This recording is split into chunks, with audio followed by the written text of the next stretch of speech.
ਨਿੱਕਾ ਹੁੰਦਾ ਭੀਮਾ ਇਸੇ ਕਰਕੇ ਸਕੂਲ ਬਦਲਦਾ ਸੀ ਕਿਉਂਕਿ ਮਾਪੇ ਨਹੀਂ ਸੀਗੇ। ਮਾਤਾ ਜੀ मैं 2.5 साल ਦਾ ਸੀਗਾ ਜੀ, ਉਦੋਂ ਖੁਦਕੁਸ਼ੀ ਕਰ ਗਏ। 10ਵੀਂ ਤੱਕ ਪਹੁੰਚਦਿਆਂ ਮੈਨੂੰ 5 ਸਕੂਲ ਬਦਲਨੇ ਪਏ। 2-2 ਸਾਲ ਕਿਸੇ ਰਿਸ਼ਤੇਦਾਰ ਨੇ ਰੱਖ ਲਿਆ, ਮਾਮਾ ਜੀ ਨੇ ਲੈ ਗਏ, ਉੱਥੇ ਰਹਿ ਗਏ। ਦਾਦਾ ਦਾਦੀ ਪਾਲਦੇ ਸੀ, ਦਾਦੀ ਤੇ ਵੀ ਕੰਧ ਡਿੱਗ ਪੈਂਦੀ ਹੈ, ਚਾਚੇ ਦੀ ਵੀ ਡੈਥ ਸੁਸਾਈਡ ਕਰ ਜਾਂਦੇ ਨੇ, ਕਦੇ ਮਾਮੇ ਕੋਲੇ, ਕਦੇ ਦਾਦਕੇ, ਕਦੇ ਨਾਨਕੇ। ਇਸੇ ਕਰਕੇ ਸਕੂਲ ਮਜਬੂਰੀ। ਹਾਂ, ਦਾਦੀ ਜੀ ਜਦੋਂ ਮੈਂ 9ਵੀਂ ਚ ਪੜ੍ਹਦਾ ਸੀਗਾ ਉਹਨਾਂ ਦੇ ਉੱਤੇ ਕੰਧ ਹੀ ਗਿਰ ਗਈ ਤੇ ਉਹ ਵਿਚਾਰੇ ਪੂਰੇ ਹੋ ਗਏ। ਉਦੋਂ ਬੱਚਾ ਟੁੱਟਿਆ ਨਹੀਂ, ਭੀਮਾ ਟੁੱਟਿਆ ਨਹੀਂ ਉਸ ਸਮੇਂ ਦਾ? ਉਦੋਂ ਇਹੀ ਸੀਗਾ ਕਿ ਹੁਣ ਹੋਰ ਤਾਂ ਕੁਝ ਕਰ ਨਹੀਂ ਸਕਦੇ, ਸਿਰਫ ਇਹੀ ਹੈ ਕਿ ਪੜ੍ਹਾਈ ਉਹ ਕਰ ਸਕਦੇ ਆ। ਮਾਤਾ ਬਾਰੇ ਤਾਂ ਬਾਅਦ ਚ ਪਤਾ ਲੱਗਦਾ ਹੋਣਾ, ਬਾਅਦ ਚ ਲੋਕਾਂ ਨੇ ਦੱਸਿਆ ਕਿਉਂਕਿ 2 ਸਾਲ ਦਾ ਬੱਚਾ ਤਾਂ ਸਮਝਦਾ ਨਹੀਂ। ਮੈਨੂੰ ਲੋਕਾਂ ਨੇ ਦੱਸਿਆ ਕਿ ਤੁਹਾਡੀ ਮਾਂ, ਉਹਨਾਂ ਦੀ ਫੋਟੋ ਵੀ ਨਹੀਂ ਸੀਗੀ। ਲੋਕਾਂ ਨੇ ਕਿਹਾ ਕਿ ਫਾਦਰ ਸਾਹਿਬ ਕਰਕੇ ਤੁਹਾਡੇ ਮਾਤਾ ਜੀ ਚਲੇ ਗਏ ਨੇ, ਔਰ ਇਦਾਂ ਦੀ ਮਤਲਬ ਇੱਕ ਕੁੜੱਤਨ ਮਨ ਦੇ ਵਿੱਚ ਜ਼ਰੂਰ ਪੈਦਾ ਹੋ ਗਈ ਸੀ। ਮੇਰੇ 2 ਸਿਸਟਰ ਸੀਗੀਆਂ ਬਹੁਤ ਛੋਟੀਆਂ, ਮੈਂ ਦੇਖੀਆਂ ਨਹੀਂ ਹੈਗੀਆਂ, ਉਹ ਵੀ ਇੱਕ ਸਿਸਟਰ ਦਾ ਸ਼ਾਇਦ ਮਾਤਾ ਜੀ ਤੁਹਾਡੇ ਨਾਲ, ਮਾਤਾ ਜੀ ਦੇ ਨਾਲ ਹੀ ਚਲੇ ਗਏ ਸੀਗੇ। 1-2-4 ਮਹੀਨਿਆਂ ਤੋਂ ਬਾਅਦ ਉਹਨਾਂ ਦੀ ਡੈਥ ਹੋ ਗਈ। ਸਿਆਣੇ ਕਹਿੰਦੇ ਨੇ ਬਜ਼ੁਰਗ ਵੀ ਜਿੱਤਣ ਨਾਲੋਂ ਹਾਰਨਾ ਬਹੁਤ ਜ਼ਰੂਰੀ ਹੈ। ਜਿਹੜੀ ਮੈਂ ਗੱਲ ਕਰਨੀ ਚਾਹਣਾ ਕਿ ਮੈਂ ਜ਼ਿੰਦਗੀ 'ਚ ਹਾਰਾਂ ਬਹੁਤ ਦੇਖੀਆਂ ਨੇ। ਉਹਨਾਂ ਨੂੰ ਲੱਗਿਆ ਵੀ ਇਹ ਬੱਚਾ ਜਿਹੜਾ ਹੈਗਾ ਇਹਦਾ ਅੰਗਰੇਜ਼ੀ ਚ ਉਹੀ ਅਧਿਆਪਕ ਸੀ ਜਿਨ੍ਹਾਂ ਨੇ ਕਿਹਾ ਸੀਗਾ ਵੀ ਇਹ ਬੱਚਾ ਪੜ੍ਹ ਨਹੀਂ ਸਕਦਾ। ਹਾਂ, ਉਹਨਾਂ ਨੇ ਕਿਹਾ ਸੀ ਵੀ ਇਹ ਸਕੂਲ ਵਾਲਿਆਂ ਨੇ ਲਿਖ ਕੇ ਦਿੱਤਾ ਸੀਗਾ ਮੇਰੇ ਫਾਦਰ ਸਾਹਿਬ ਨੂੰ ਕਿ ਇਹ ਬੱਚਾ ਦੇਖੋ ਅਸੀਂ ਬਹੁਤ ਜ਼ੋਰ ਲਾ ਲਿਆ, ਕੁੱਟ ਕੇ ਦੇਖ ਲਿਆ, ਪਿਆਰ ਨਾਲ ਸਮਝਾ ਕੇ ਦੇਖ ਲਿਆ, ਇਹਦੇ ਵੱਸ ਦੀ ਗੱਲ ਨਹੀਂ ਪੜ੍ਹਾਈ। ਸੋ ਤੀਜੀ 'ਚ ਮੈਨੂੰ ਹਟਾਤਾ ਉਹਨਾਂ ਨੇ, ਨਾਂ ਕੱਟਤਾ ਤੇ ਮੈਂ ਪਿੰਡ ਚਲਾ ਗਿਆ।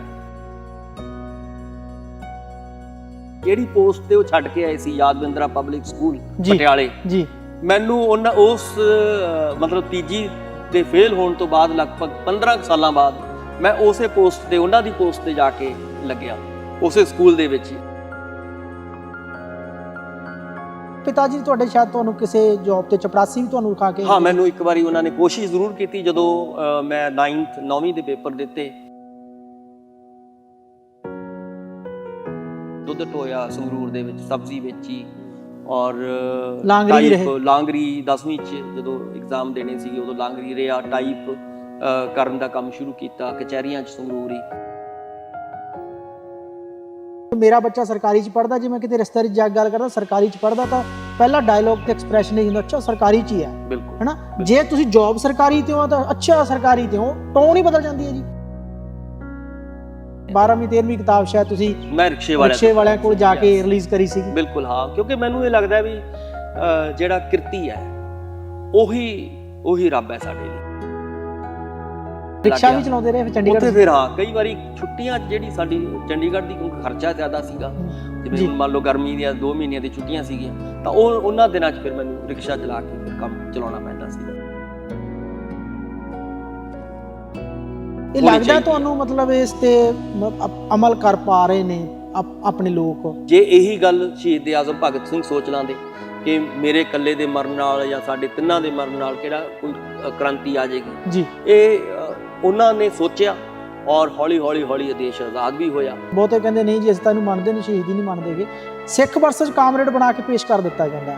ਕਾਮਰੇਡ ਦੀ ਇੱਕ ਆਪਣੀ ਪਰਿਭਾਸ਼ਾ ਘੜੀ ਬੈਠੇ ਨੇ, ਸਿੱਖ ਦੀ ਆਪਣੀ ਪਰਿਭਾਸ਼ਾ। ਕੁਝ ਕੁ ਬੰਦੇ ਨੇ, ਕੁਝ ਲੋਕ ਜਿਵੇਂ ਤੁਸੀਂ ਕਿਹਾ ਜਿਹੜੇ ਸ਼ਰਾਰਤੀ ਲੋਕ ਹੁੰਦੇ ਆ, ਉਹ ਪਾੜਾ ਪਾਉਣਾ ਚਾਹੁੰਦੇ ਆ, ਉਹ ਡਿਵਾਈਡ ਐਂਡ ਰੂਲ ਕਰਨਾ ਚਾਹੁੰਦੇ ਆ ਕਿ ਲੋਕਾਂ ਨੂੰ ਵੰਡ ਕੇ ਰੱਖੋ, ਸਿਆਣੇ ਲੋਕ ਇਕੱਠੇ ਨਾ ਹੋ ਜਾਣ ਜੀ, ਔਰ ਜੇ ਇਕੱਠੇ ਹੋਣਗੇ ਤਾਂ ਉਹ ਦਿੱਕਤ ਕਰਨਗੇ। ਇਨਕਲਾਬ ਕਦੇ ਕਾਪੀਆਂ ਰਾਹੀਂ ਨਹੀਂ ਆਉਂਦਾ, ਉਹ ਤੁਹਾਨੂੰ ਓਰੀਜਨਲ ਆਏਗਾ, ਤੁਹਾਡੀ ਮਿੱਟੀ ਚੋਂ ਪੈਦਾ ਹੋਏਗਾ, ਆਪਣੀ ਖਲਕਤ ਚੋਂ ਪੈਦਾ ਹੋਏਗਾ, ਆਪਣੇ ਸੱਭਿਆਚਾਰ ਚੋਂ ਪੈਦਾ ਹੋਏਗਾ।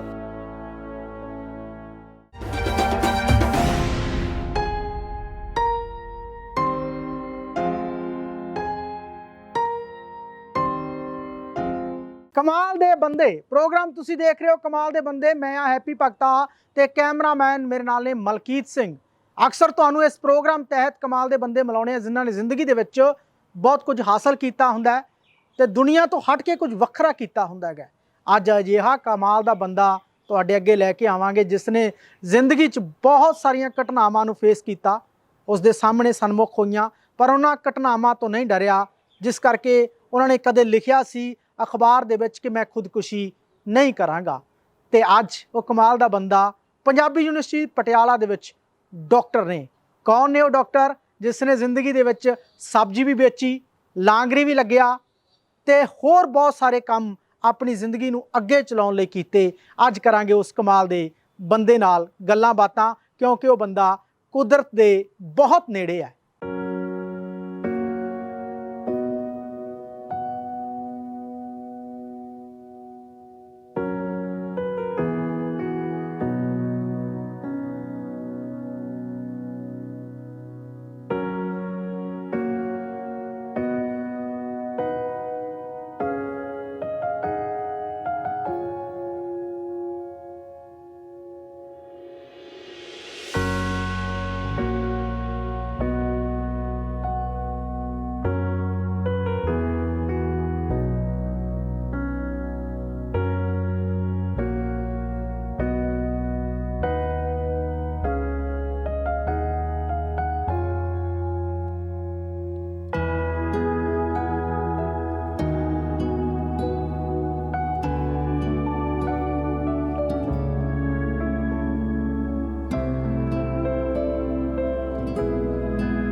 ਲਓ ਜੀ, ਕਮਾਲ ਦੇ ਬੰਦੇ ਤੁਸੀਂ ਪ੍ਰੋਗਰਾਮ ਦੇਖ ਰਹੇ ਹੋ ਤੇ ਮੈਂ ਤੁਹਾਨੂੰ ਸ਼ੁਰੂਆਤ ਦੇ ਵਿੱਚ ਦੱਸ ਦਿੱਤਾ ਸੀ ਕਿ ਅੱਜ ਤੁਹਾਨੂੰ ਇੱਕ ਕਮਾਲ ਦਾ ਬੰਦਾ ਬਣਾਵਾਂਗੇ। ਉਹ ਡਾਕਟਰ ਜਿਹੜਾ ਯੂਨੀਵਰਸਿਟੀ 'ਚ ਹੈ, ਟੀਕੇ ਨਹੀਂ ਲਾਉਂਦਾਗਾ, ਪਰ ਵਿਦਿਆਰਥੀਆਂ ਨੂੰ ਇਹੋ ਜਿਹੇ ਟੀਕੇ ਲਾਉਂਦਾ ਕਿ ਉਹ ਅੱਗੇ ਭਵਿੱਖ ਦੇ ਵਿੱਚ ਚੰਗੇ ਬਣ ਸਕਣ, ਚੰਗੇ ਇਨਸਾਨ ਬਣ ਸਕਣ ਤੇ ਸਮਾਜ ਪ੍ਰਤੀ ਚੰਗਾ ਸੋਚ ਸਕਣ। ਸਾਡੇ ਨਾਲ ਨੇ ਡਾਕਟਰ ਪੀ ਮਿੰਦਰ। ਡਾਕਟਰ ਸਾਹਿਬ ਸਵਾਗਤ ਹੈ ਜੀ। ਬਹੁਤ ਬਹੁਤ ਸ਼ੁਕਰੀਆ, ਧੰਨਵਾਦ, ਮਿਹਰਬਾਨੀ ਹੈਪੀ ਜੀ। ਡਾਕਟਰ ਸਾਹਿਬ ਮੈਂ ਪਹਿਲਾਂ ਸ਼ੁਰੂਆਤ ਹੀ ਕਰੂੰਗਾ, ਜਿਵੇਂ ਮੈਂ ਨਾ ਜਦੋਂ ਆਪਾਂ ਗੱਲਾਂ ਬਹੁਤ ਲਾਈਟ ਰੱਖਾਂਗੇ ਜੀ। ਜਦੋਂ ਮੈਂ ਯੂਨੀਵਰਸਿਟੀ ਪੜ੍ਹਨ ਆਇਆ ਸੀ ਨਾ ਜੀ, ਜਿਵੇਂ ਆਪਣਾ ਏਰੀਆ ਇੱਕ ਆ, ਤੁਸੀਂ ਸੰਗਰੂਰ ਤੋਂ ਲੌਂਗੋਵਾਲ ਤੋਂ ਨਾ, ਮੇਰਾ ਅੱਗੇ ਪੈ ਜਾਂਦਾ ਬਰਨਾਲੇ ਤੋਂ ਭਗਤਾ ਭਾਈ ਕਾ। ਜਦੋਂ ਪਿੰਡੋਂ ਮੈਂ ਪੜ੍ਹਨ ਆਇਆ ਤਾਂ ਥੀਏਟਰ ਡਿਪਾਰਟਮੈਂਟ ਸੀਗਾ, ਆਉਣ ਸਾਰ ਸਾਡੀ ਵਰਕਸ਼ਾਪ ਲੱਗ ਗਈ ਜੀ। ਹੁਣ ਜਿਹੜਾ ਆਪਣਾ ਏਰੀਆ, ਮੈਂ ਆਪਣੀ ਗੱਲ ਕਰ ਰਿਹਾ, ਆਪਣੇ ਏਰੀਆ 'ਚ ਵਰਕਸ਼ਾਪ ਹੁੰਦਾ ਵੀ ਯਾਰ ਟਰੈਕਟਰਾਂ ਵਾਲੀ ਵਰਕਸ਼ਾਪ ਬਿਲਕੁਲ ਜਾਂ ਸਕੂਟਰਾਂ ਵਾਲੀ ਵਰਕਸ਼ਾਪ। ਤਾਂ ਜਦੋਂ ਇੱਥੇ ਲੱਗੀ ਆ ਕੇ ਤੇ ਮੈਨੂੰ ਕਹਿੰਦੇ ਵਰਕਸ਼ਾਪ ਲੱਗਣੀ, ਮੈਂ ਵੀ ਸੋਚਿਆ ਚਲੋ ਸੀਗੀ ਟ੍ਰੇਨਿੰਗ ਤੁਹਾਡੀ, ਮਤਲਬ ਜੇ ਤੁਸੀਂ ਯੂਨੀਵਰਸਿਟੀ 'ਚ ਪੜ੍ਹਨ ਆਇਆ ਤੁਹਾਨੂੰ ਤਿਆਰ ਕਰਿਆ ਜਾਣਾ ਹੈ ਬਿਲਕੁਲ। ਤਾਂ ਮੈਨੂੰ ਫੋਨ ਆਇਆ ਪਿੰਡੋਂ ਬਾਪੂ ਦਾ, ਕਹਿੰਦੇ ਕਿੱਥੇ ਕਦੋਂ ਆਏਗਾ? ਮੈਂ ਕਿਹਾ ਜੀ ਮੈਂ ਨਹੀਂ ਆ ਸਕਦਾ, ਵਰਕਸ਼ਾਪ ਲੱਗੀ ਹੋਈ ਆ। ਹੁਣ ਉਹਨਾਂ ਨੇ ਗਾਲ ਕੱਢੀ, ਕਹਿੰਦੇ ਸਾਲਿਆ ਇਹ ਵਰਕਸ਼ਾਪ ਲੱਗਣਾ ਇੱਥੇ ਲੱਗ ਜਾਂਦਾ। ਮਤਲਬ ਇਹ ਸ਼ਬਦ ਨੇ, ਮਤਲਬ ਬੰਦਾ ਸਿੱਖਦਾ ਆ ਕੇ ਯੂਨੀਵਰਸਿਟੀ 'ਚ ਬਹੁਤ ਕੁਝ ਗ੍ਰਹਿਣ ਕਰਦਾ ਹੈਗਾ। ਤੁਸੀਂ ਉਸ ਯੂਨੀਵਰਸਿਟੀ 'ਚ ਅੱਜ ਡਾਕਟਰ ਹੋ ਤੇ ਬਹੁਤਿਆਂ ਲਈ ਇਹ ਵੀ ਭੁਲੇਖਾ ਹੁੰਦਾ ਜਦੋਂ ਕਹਿੰਦੇ ਨੇ ਕਿ ਇਹ ਬੰਦਾ ਡਾਕਟਰ ਹੈ, ਉਹਨੂੰ ਹੁੰਦਾ ਵੀ ਪਿੰਡ ਵਾਲਾ ਡਾਕਟਰ ਹੁੰਦਾ ਵੀ ਟੀਕੇ ਲਾਉਣ ਵਾਲਾ ਨਾ। ਤਾਂ ਇਸ ਬਾਰੇ ਥੋੜਾ ਦੱਸ ਦਿਓ ਵੀ ਡਾਕਟਰ ਕਿਵੇਂ, ਪੜ੍ਹਾਈ ਦਾ ਡਾਕਟਰ। ਬਿਲਕੁਲ, ਉਹ ਤਾਂ ਮੈਂ ਬਾਅਦ ਚ ਦੱਸਾਂਗਾ। ਜਿਹੜੀ ਤੁਸੀਂ ਵਰਕਸ਼ਾਪ ਵਾਲੀ ਗੱਲ ਕੀਤੀ ਹੈ ਜੀ, ਏਦਾਂ ਹੀ ਮੇਰੇ ਨਾਲ ਬੜੀਆਂ ਘਟਨਾਵਾਂ ਵਾਪਰੀਆਂ ਨੇ। ਅੰਗਰੇਜ਼ੀ ਦਾ ਤੁਹਾਨੂੰ ਪਤਾ ਹੀ ਹੈ ਕਿ ਆਪਣੇ ਪਿੰਡਾਂ 'ਚ ਹੱਥ ਤੰਗ ਹੁੰਦਾ ਹੈ ਹਰ ਬੰਦੇ ਦਾ। ਤੇ ਮੈਂ ਇੱਕ ਵਾਰੀ ਆਪਣੇ ਅਧਿਆਪਕ ਨੂੰ ਮਿਲਣ ਗਿਆ ਘਰੇ ਤੇ ਉਹਨਾਂ ਦੀ ਬੇਟੀ ਬਾਹਰ ਆਈ। ਮੈਂ ਕਿਹਾ ਕਿ ਸਰ ਨੂੰ ਮਿਲਣਾ, ਕਿੱਥੇ ਨੇ ਜੀ? ਉਹ ਕਹਿੰਦੀ ਉਹ ਤਾਂ ਆਊਟ ਆਫ ਸਟੇਸ਼ਨ ਨੇ। ਮੈਂ ਜੀ ਸੰਗਰੂਰ ਜਦੋਂ ਪੜ੍ਹਦਾ ਸੀਗਾ, ਮੈਂ ਸਟੇਸ਼ਨ ਦੇ ਬਾਹਰ ਚਲਾ ਗਿਆ, ਘੰਟਾ ਬੈਠਾ ਰਿਹਾ, 2 ਘੰਟੇ, ਸ਼ਾਮ ਹੋ ਗਈ। ਮੈਂ ਸ਼ਾਮ ਨੂੰ ਆਇਆ, ਮੈਂ ਕਿਹਾ ਜੀ ਮੈਂ ਤਾਂ ਸਾਰੇ ਲੱਭ ਕੇ ਆਇਆ ਸਟੇਸ਼ਨ ਤੇ, ਉਹ ਤਾਂ ਮਿਲੇ ਨਹੀਂ। ਮਤਲਬ ਹੁਣ ਸਾਡਾ ਜਿਹੜਾ ਅੰਗਰੇਜ਼ੀ ਉਹਦਾ ਦੀ ਅੰਗਰੇਜ਼ੀ ਹੱਥ ਤੰਗ, ਅੰਗਰੇਜ਼ੀ 'ਚ ਇਹ ਇਦਾਂ ਦੇ ਮਤਲਬ ਤਜਰਬੇ ਬੜੇ ਜ਼ਿੰਦਗੀ 'ਚ ਹੋਏ। ਸੋ ਇਸ ਕਰਕੇ ਪਹਿਲੀ ਗੱਲ ਤਾਂ ਮੈਂ ਕਹਿਣਾ ਚਾਹਣਾ, ਮੈਂ ਤੀਜੀ 'ਚ ਹੀ ਫੇਲ ਹੋ ਗਿਆ ਆਪਣੇ ਸਕੂਲ। ਮੈਂ GGS 'ਚ ਪੜ੍ਹਦਾ ਸੀ ਸੰਗਰੂਰ ਜੀ। ਤੇ ਤੀਜੀ 'ਚ ਸਾਡੇ ਪ੍ਰਿੰਸੀਪਲ ਸਾਹਿਬ ਜਿਹੜੇ ਕਿ YPS ਦੇ ਵਿੱਚ ਪੜ੍ਹਾਉਂਦੇ ਸੀਗੇ ਕਿਸੇ ਵੇਲੇ, ਫਿਰ ਉਹ ਬਦਲ ਕੇ ਹੈਡਮਾਸਟਰ ਬਣ ਕੇ GGS ਦੇ ਚਲੇ ਗਏ ਸੀਗੇ ਤੇ ਉਹਨਾਂ ਨੂੰ ਲੱਗਿਆ ਵੀ ਇਹ ਬੱਚਾ ਜਿਹੜਾ ਹੈਗਾ ਇਹਦਾ ਅੰਗਰੇਜ਼ੀ 'ਚ ਉਹੀ ਅਧਿਆਪਕ ਸੀ ਜਿਨ੍ਹਾਂ ਨੇ ਕਿਹਾ ਸੀਗਾ ਵੀ ਇਹ ਬੱਚਾ ਪੜ੍ਹ ਨਹੀਂ ਸਕਦਾ। ਹਾਂ, ਉਹਨਾਂ ਨੇ ਕਿਹਾ ਸੀ ਵੀ ਇਹ ਸਕੂਲ ਵਾਲਿਆਂ ਨੇ ਲਿਖ ਕੇ ਦਿੱਤਾ ਸੀਗਾ ਮੇਰੇ ਫਾਦਰ ਸਾਹਿਬ ਨੂੰ ਕਿ ਬੱਚਾ ਦੇਖੋ ਅਸੀਂ ਬਹੁਤ ਜ਼ੋਰ ਲਾ ਲਿਆ, ਕੁੱਟ ਕੇ ਦੇਖ ਲਿਆ, ਪਿਆਰ ਨਾਲ ਸਮਝਾ ਕੇ ਦੇਖ ਲਿਆ, ਇਹਦੇ ਵੱਸ ਦੀ ਗੱਲ ਨਹੀਂ ਪੜ੍ਹਾਈ। ਸੋ ਤੀਜੀ 'ਚ ਮੈਨੂੰ ਹਟਾਤਾ ਉਹਨਾਂ ਨੇ, ਨਾਂ ਕੱਟਤਾ ਤੇ ਮੈਂ ਪਿੰਡ ਚਲਾ ਗਿਆ। ਤੇ ਹੁਣ ਕੁਦਰਤ ਦਾ ਕ੍ਰਿਸ਼ਮਾ ਇਹ ਦੇਖੋ ਕਿ ਜਿਹੜੀ ਪੋਸਟ ਤੇ ਉਹ ਛੱਡ ਕੇ ਆਏ ਸੀ, ਯਾਦਵਿੰਦਰਾ ਪਬਲਿਕ ਸਕੂਲ ਪਟਿਆਲੇ, ਮੈਨੂੰ ਉਸ ਮਤਲਬ ਤੀਜੀ ਦੇ ਫੇਲ ਹੋਣ ਤੋਂ ਬਾਅਦ ਲਗਭਗ 15 ਸਾਲਾਂ ਬਾਅਦ ਮੈਂ ਉਸੇ ਪੋਸਟ ਤੇ, ਉਹਨਾਂ ਦੀ ਪੋਸਟ ਤੇ ਜਾ ਕੇ ਲੱਗਿਆ, ਉਸੇ ਸਕੂਲ ਦੇ ਵਿੱਚ ਅਧਿਆਪਕ। ਇਹ ਤੁਹਾਡੀ ਗੱਲ ਤੋਂ ਬੜੇ ਸਿਆਣੇ ਕਹਿੰਦੇ ਨੇ ਬਜ਼ੁਰਗ ਵੀ ਜਿੱਤਣ ਨਾਲੋਂ ਹਾਰਨਾ ਬਹੁਤ ਜ਼ਰੂਰੀ ਹੈ। ਜਿਹੜੀ ਮੈਂ ਗੱਲ ਕਰਨੀ ਚਾਹਣਾ ਕਿ ਮੈਂ ਜ਼ਿੰਦਗੀ 'ਚ ਹਾਰਾਂ ਬਹੁਤ ਦੇਖੀਆਂ ਨੇ ਜੀ, ਮਤਲਬ ਲਗਾਤਾਰ ਹਾਰਾਂ ਹੀ ਦੇਖੀਆਂ ਨੇ। ਔਰ ਕਾਰਨ ਇਹ ਸੀਗਾ ਕਿ ਇੱਕ ਤਾਂ ਪੈਸੇ ਦੀ ਕਮੀ ਜੀ, ਕਿਉਂਕਿ ਸਾਡਾ ਜਿਹੜਾ ਪਰਿਵਾਰ ਸੀਗਾ ਉਹਦੇ ਵਿੱਚ ਕਿਸਾਨੀ ਛੋਟੀ ਸੀਗੀ ਔਰ ਪੜ੍ਹਾਈ ਲਿਖਾਈ ਦਾ ਇਹਨਾਂ ਦਾ ਕੋਈ ਸੰਬੰਧ ਕੋਈ ਨਹੀਂ ਸੀਗਾ ਜੀ, ਸਦੀਆਂ ਤੋਂ ਜਿਹੜੇ ਪੁਰਖੇ ਸੀ ਸਾਡੇ ਖੇਤੀਬਾੜੀ ਕਰਦੇ ਸੀਗੇ। ਸੋ ਇਸ ਕਰਕੇ ਇੱਕ ਤਾਂ ਉਹ ਇੱਕ ਦੂਜਾ ਜਿਹੜਾ ਕੁਦਰਤ ਦੀ ਮਾਰ ਇਹ ਪਈ ਕਿ ਮਾਤਾ ਜੀ ਮੈਂ 2.5 ਸਾਲ ਦਾ ਸੀਗਾ ਜੀ, ਉਦੋਂ ਖੁਦਕੁਸ਼ੀ ਕਰ ਗਏ। ਤੋਂ ਤੁਹਾਡਾ ਜਨਮ ਜਿਹੜਾ 1972 ਹਾਂ 72 ਹੈਗਾ ਕਾਗਜ਼ਾਂ 'ਚ ਜੀ, ਪਰ ਜੋ ਮੈਂ ਇਨਕੁਆਇਰੀ ਕੀਤੀ ਹੈ ਉਹ 'ਚ 70 ਦਾ ਮੈਨੂੰ ਲੱਗਦਾ ਕਿ 70 ਕਿਉਂਕਿ ਮੇਰੇ ਮਾਤਾ ਜੀ ਦੀ ਡੈਥ 73 'ਚ ਹੁੰਦੀ ਹੈ। ਮਤਲਬ 2.5 ਸਾਲ ਦੇ 2.5 ਸਾਲ ਦੇ ਕਰੀਬ ਮੈਨੂੰ ਜੋ ਪਤਾ ਲੱਗਿਆ ਮੈਂ 2-2.5 ਸਾਲ ਦਾ ਸੀਗਾ ਉਦੋਂ। ਹਾਲਾਂਕਿ ਸੁਰਤ ਨਹੀਂ ਹੈ ਪਰ ਮੈਨੂੰ ਮੇਰੇ ਰਿਸ਼ਤੇਦਾਰ ਇਹ ਦੱਸਦੇ ਆ ਕਿ ਤੁਹਾਡੀ ਉਮਰ ਉਦੋਂ 2-2.5 ਸਾਲ ਦੀ ਸੀਗੀ ਜੀ। ਸੋ ਇਸ ਕਰਕੇ ਮੈਂ 70 ਦਾ ਅਦਰਵਾਈਜ਼ ਮੈਂ ਮੰਨਦਾ ਕਾਗਜ਼ਾਂ 'ਚ 72 ਦਾ ਹੈਗਾ। ਸੋ ਉਹ ਹੋਇਆ ਫਿਰ ਜਦੋਂ ਮੈਂ ਪਿੰਡ ਚਲਾ ਗਿਆ, ਜਿਵੇਂ ਤੁਹਾਨੂੰ ਦੱਸਿਆ ਕਿ ਮੇਰਾ ਨਾਂ ਕੱਟਿਆ ਗਿਆ, ਪਿੰਡ ਮੈਂ ਆਪਣੇ ਦਾਦੀ ਜੀ ਕੋਲ ਚਲਾ ਗਿਆ ਜੀ। ਫਿਰ ਉੱਥੇ ਵੀ ਮੇਰੇ ਜਿਹੜੇ ਚਾਚਾ ਜੀ ਸੀਗੇ ਖੇਤੀਬਾੜੀ ਕਰਦੇ ਸੀ, ਉਹ ਮੇਰੇ ਸਾਹਮਣੇ ਸਪਰੇਅ ਪੀ ਗਏ, ਉਹਨਾਂ ਨੇ ਖੁਦਕੁਸ਼ੀ ਕਰ ਲਈ। 2 ਘਟਨਾਵਾਂ ਮਤਲਬ ਖੁਦਕੁਸ਼ੀ ਦੀਆਂ 2 ਘਟਨਾਵਾਂ ਹਾਂ, ਇਹ ਛੋਟੇ ਜਿਹੇ ਲਗਭਗ 4-5 ਸਾਲਾਂ ਦੇ ਦੌਰ। ਮਾਤਾ ਬਾਰੇ ਤਾਂ ਬਾਅਦ ਚ ਪਤਾ ਲੱਗਦਾ ਹੋਣਾ, ਬਾਅਦ ਚ ਲੋਕਾਂ ਨੇ ਦੱਸਿਆ ਕਿਉਂਕਿ 2 ਸਾਲ ਦਾ ਬੱਚਾ ਤਾਂ ਸਮਝਦਾ ਨਹੀਂ। ਮੈਨੂੰ ਲੋਕਾਂ ਨੇ ਦੱਸਿਆ ਕਿ ਤੁਹਾਡੀ ਮਾਂ ਉਹਨਾਂ ਦੀ ਫੋਟੋ ਵੀ ਨਹੀਂ ਸੀਗੀ, ਜਿਹੜੀ ਵੱਡੀ ਮੈਨੂੰ ਇੱਕ ਵੱਡਾ ਘਾਟਾ ਮਹਿਸੂਸ ਹੋ ਰਿਹਾ। ਡਾਕਟਰ ਸਾਹਿਬ ਜਿਵੇਂ ਕੋਈ ਇੱਕ ਹੁੰਦਾ ਨਾ ਮਾਂ ਬਹੁਤ ਵੱਡਾ ਰੁਤਬਾ ਰੋਲ ਹੁੰਦਾ। ਹਾਂ, ਮੈਨੂੰ ਇਹ ਲੋਕਾਂ ਨੇ ਦੱਸਿਆ ਵੀ ਮਾਂ ਦਾ ਰੁਤਬਾ ਹੁੰਦਾ, ਪਰ ਮੈਨੂੰ ਇਹਦੇ ਬਾਰੇ ਕੋਈ ਮੇਰੀ ਆਪਣਾ ਅਨੁਭਵ ਕੋਈ ਅਕਸ ਘੜਿਆ ਹੀ ਹੋਣਾ ਮਾਂ ਦਾ। ਤੁਸੀਂ ਫਿਰ ਵੀ ਅਕਸ ਮੈਂ ਇਹੀ ਸੋਚਿਆ ਬਾਅਦ ਦੇ ਵਿੱਚ ਪਿੱਛੇ ਜੇ ਕਿ ਇੱਕ ਚੰਗੇ ਆਰਟਿਸਟ ਤੋਂ ਉਹਨਾਂ ਨੂੰ ਮੇਰੇ ਮਾਮਾ ਜੀ ਦੇ ਰਾਹੀਂ ਦੱਸਿਆ ਗਿਆ ਕਿ ਇਦਾਂ ਦੇ ਉਹਨਾਂ ਦੇ ਨੈਣ ਨਕਸ਼ ਸੀਗੇ। ਫਿਰ ਇੱਕ ਮੈਂ ਜ਼ਰੂਰ ਉਹ ਇੱਕ ਕਾਲਪਨਿਕ ਜਿਹੜੀ ਚਿੱਤਰ ਹੈ ਉਹ ਜ਼ਰੂਰ ਬਣਾਇਆ ਆਪਣੀ ਮਾਤਾ ਦਾ। ਕਾਲਪਨਿਕ ਚਿੱਤਰ? ਹਾਂ, ਉਹ ਲੱਗਦਾ ਮਾਮਾ ਜੀ ਨੂੰ? ਉਹ ਲੱਗਦਾ ਹੈ, ਉਹਨਾਂ ਨੂੰ ਲੱਗਦਾ ਹੈ ਕਿ ਇਦਾਂ ਦੇ ਸੀਗੇ, ਨੇੜੇ ਤੇੜੇ ਕਾਫੀ ਸੀਗੇ। ਸੋ ਉਹ ਮੈਂ ਘੜਿਆ। ਫਿਰ ਉਸ ਤੋਂ ਬਾਅਦ ਜਿਵੇਂ ਮੈਂ ਕਿਹਾ ਦਾਦੀ ਜੀ ਜਦੋਂ ਮੈਂ 9ਵੀਂ ਚ ਪੜ੍ਹਦਾ ਸੀਗਾ, ਉਹਨਾਂ ਦੇ ਉੱਤੇ ਕੰਧ ਹੀ ਗਿਰ ਗਈ ਤੇ ਉਹ ਵਿਚਾਰੇ ਪੂਰੇ ਹੋ ਗਏ ਜੀ। ਤੇ ਫਿਰ ਲਗਭਗ ਮਤਲਬ 10ਵੀਂ ਤੱਕ ਪਹੁੰਚਦਿਆਂ ਮੈਨੂੰ 5 ਸਕੂਲ ਬਦਲਣੇ ਪਏ। 2-2 ਸਾਲ ਕਿਸੇ ਰਿਸ਼ਤੇਦਾਰ ਨੇ ਰੱਖ ਲਿਆ, ਮਾਮਾ ਜੀ ਨੇ ਲੈ ਗਏ, ਉੱਥੇ ਰਹਿ ਗਏ, ਫਿਰ ਕਿਤੇ ਹੋਰ, ਫਿਰ ਕਿਤੇ ਹੋਰ। ਫਿਰ ਮੈਂ ਖੇਡਾਂ ਸਪੋਰਟਸ ਕਰਨੀ ਸ਼ੁਰੂ ਕਰਤੀ। ਸਰਦਾਰ ਮਨਜੀਤ ਸਿੰਘ ਜੀ ਕੋਚ। ਤੁਹਾਡਾ ਜਿਹੜਾ ਨਾਨਕਾ ਪਿੰਡ ਹੈ ਮੰਗਵਾਲ, ਉਹਦੇ ਬਾਰੇ ਵੀ ਗੱਲ ਕਰੀਏ ਕਿ ਪੜ੍ਹੇ ਲਿਖਿਆਂ ਦਾ ਪਿੰਡ ਹੈ ਇੱਕ ਤਾਂ, ਤੇ ਫੌਜੀ ਬਹੁਤ ਨੇ ਉੱਥੇ। ਫੌਜੀ ਮੇਰੇ ਨਾਨਾ ਜੀ ਫੌਜ ਜਿਹੜੀ ਉਸ ਵੇਲੇ ਜੀਂਦ ਰਿਆਸਤ ਹੁੰਦੀ ਸੀ ਸੰਗਰੂਰ ਜੀ, ਉਹਦੀ ਰਾਜਧਾਨੀ ਸੀ, ਉਹਦੇ ਵਿੱਚ ਮੈਨੇਜਰ ਸੀਗੇ। ਫਿਰ ਮੇਰੇ ਜਿਹੜੇ ਮਾਮਾ ਜੀ ਨੇ 5 ਮਾਮੇ ਨੇ, ਉਹਨਾਂ ਚੋਂ 2 ਫੌਜ ਚੋਂ ਰਿਟਾਇਰ ਹੋ ਗਏ ਨੇ। ਸੋ ਕਹਿਣ ਦਾ ਮਤਲਬ ਹੈ ਕਿ ਉਹ ਪੜ੍ਹਿਆ ਲਿਖਿਆ ਦਾ ਪਰਿਵਾਰ ਸੀਗਾ, ਜਿਹਦੇ ਉੱਤੇ ਮੈਨੂੰ ਕਾਫੀ ਉੱਥੋਂ ਸਿੱਖਣ ਨੂੰ ਮਿਲਿਆ ਮੇਰੇ ਆਪਣੇ ਨਾਨਕੇ ਪਰਿਵਾਰ ਚੋਂ ਜੀ। ਸੋ ਮੈਂ ਕਹਿ ਸਕਦਾ ਕਿ ਉਹਨਾਂ ਦਾ ਮੇਰੀ ਜ਼ਿੰਦਗੀ ਦੇ ਵਿੱਚ ਬਹੁਤ ਵੱਡਾ ਰੋਲ ਹੈ, ਨਾਨਕੇ ਪਰਿਵਾਰ ਦਾ।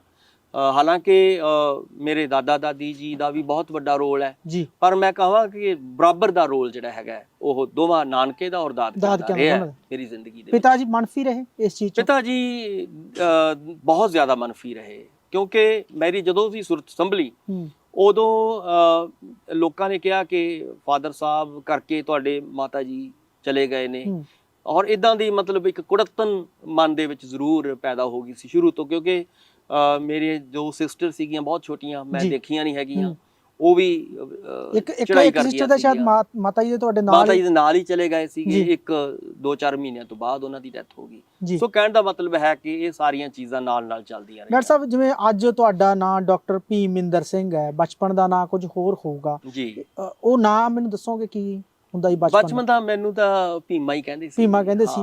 ਮੈਂ ਨਹੀਂ ਤੁਹਾਨੂੰ ਡਾਕਟਰ ਸਾਹਿਬ ਹੀ ਕਹੂੰਗਾ, ਭੀਮਾ ਕਹਿੰਦੇ ਸੀਗੇ। ਉਹ ਨਿੱਕਾ ਹੁੰਦਾ ਭੀਮਾ ਇਸੇ ਕਰਕੇ ਸਕੂਲ ਬਦਲਦਾ ਸੀ ਕਿਉਂਕਿ ਮਾਪੇ ਨਹੀਂ ਸੀਗੇ, ਦਾਦਾ ਦਾਦੀ ਪਾਲਦੇ ਸੀ, ਦਾਦੀ ਤੇ ਵੀ ਕੰਧ ਡਿੱਗ ਪੈਂਦੀ ਹੈ, ਚਾਚੇ ਦੀ ਵੀ ਡੈਥ ਸੁਸਾਈਡ ਕਰ ਜਾਂਦੇ ਨੇ, ਕਦੇ ਮਾਮੇ ਕੋਲੇ, ਕਦੇ ਦਾਦਕੇ, ਕਦੇ ਨਾਨਕੇ, ਇਸੇ ਕਰਕੇ ਸਕੂਲ ਬਦਲਦੇ।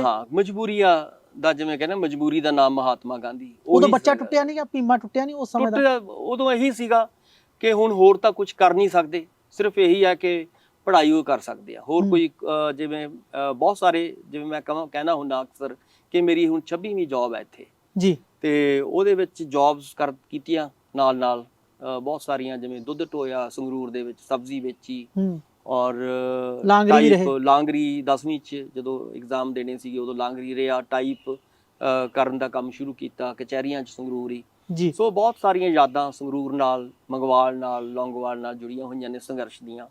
ਸੋ ਉਹ ਸਾਰੀਆਂ ਚੀਜ਼ਾਂ ਦੇ ਵਿੱਚੋਂ ਹੀ ਮੇਰਾ ਮਤਲਬ ਜੇ ਮੈਂ ਕਹਾਂ ਮੇਰਾ ਖਜ਼ਾਨਾ ਨੇ, ਉਹ ਮੇਰੀ ਤਾਕਤ ਨੇ। ਇਹ ਸਾਰੇ ਜਿੰਨੇ ਵੀ ਮੈਂ ਕੰਮ ਕੀਤੇ ਨੇ ਇਹਨਾਂ 'ਚੋਂ ਬਹੁਤ ਕੁਝ ਸਿੱਖਣ ਦਾ ਮੌਕਾ ਮਿਲਿਆ ਔਰ ਬਹੁਤ ਸਾਰੇ ਲੋਕਾਂ ਨੂੰ ਮਿਲਣ ਦਾ ਮੌਕਾ ਮਿਲਿਆ।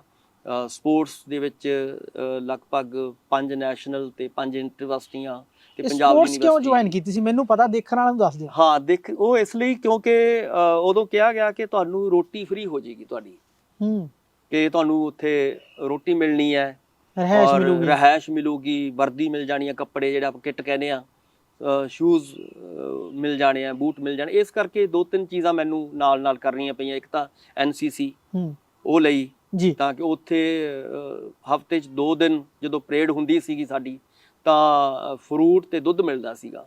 ਉਹ ਮੈਨੂੰ ਐ ਸੀ ਚਲੋ ਇਧਰੋਂ ਫਰੂਟ ਖਾ ਲਾਂਗੇ, 2 ਆਂਡੇ ਖਾ ਲਾਂਗੇ ਤੇ ਨਾਲ ਦੀ ਨਾਲ ਇਧਰੋਂ ਸਪੋਰਟਸ ਦੇ ਵਿੱਚ ਫੀਸ ਮਾਫ ਹੋ ਜਾਏਗੀ।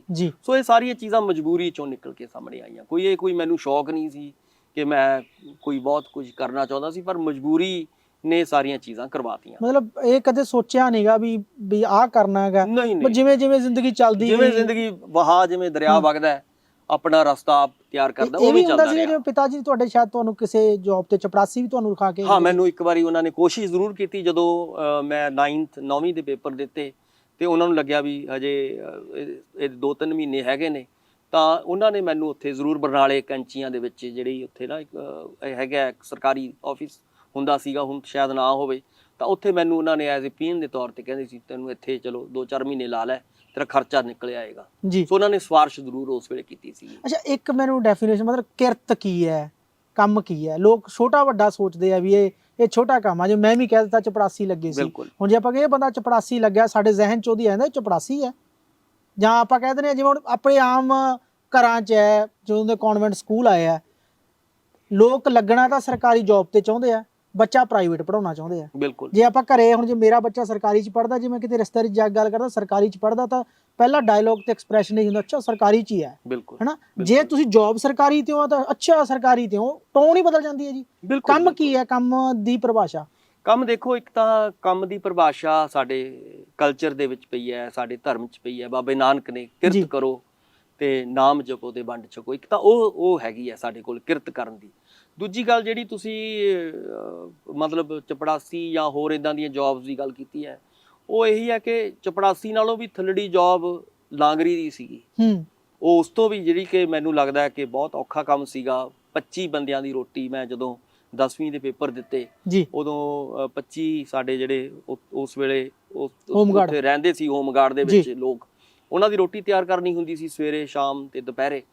ਤੋ ਇਹ ਹੋਰ ਵੀ ਔਖਾ ਕੰਮ ਸੀਗਾ, ਪਰ ਇਹ ਲੱਗਦਾ ਸੀ ਯਾਰ ਇਹਦੇ ਨਾਲੋਂ ਤਾਂ ਚਪੜਾਸੀ ਵਧੀਆ, ਜਿਵੇਂ ਤੁਸੀਂ ਕਿਹਾ, ਮਤਲਬ ਵੀ ਉਹ ਉਤਲੀ ਜੌਬ ਹੈ, ਇਹ ਬੰਨੀ ਜਾਂਦੀ ਸੀ ਯਾਰ, ਇਹਦੇ ਨਾਲੋਂ ਤਾਂ ਕਿਤੇ ਚਪੜਾਸੀ ਲੱਗਦੀ। ਉਸ ਸਮੇਂ ਦਾ ਡਾਕਟਰ ਭੀਮਿੰਦਰ ਸੋਚਦੇ ਸੀ? ਹਾਂ, ਉਸ ਵੇਲੇ ਮੈਂ ਸੋਚਦਾ ਯਾਰ ਇਹਦੇ ਨਾਲੋਂ ਤਾਂ ਚਪੜਾਸੀ ਜ਼ਿਆਦਾ ਵਧੀਆ ਰਵਾਂਗੇ, ਕਿ ਆਪਾਂ ਥੋੜਾ ਜਿਹਾ ਹੁਣ ਉੱਤੇ ਜਾਈਏ।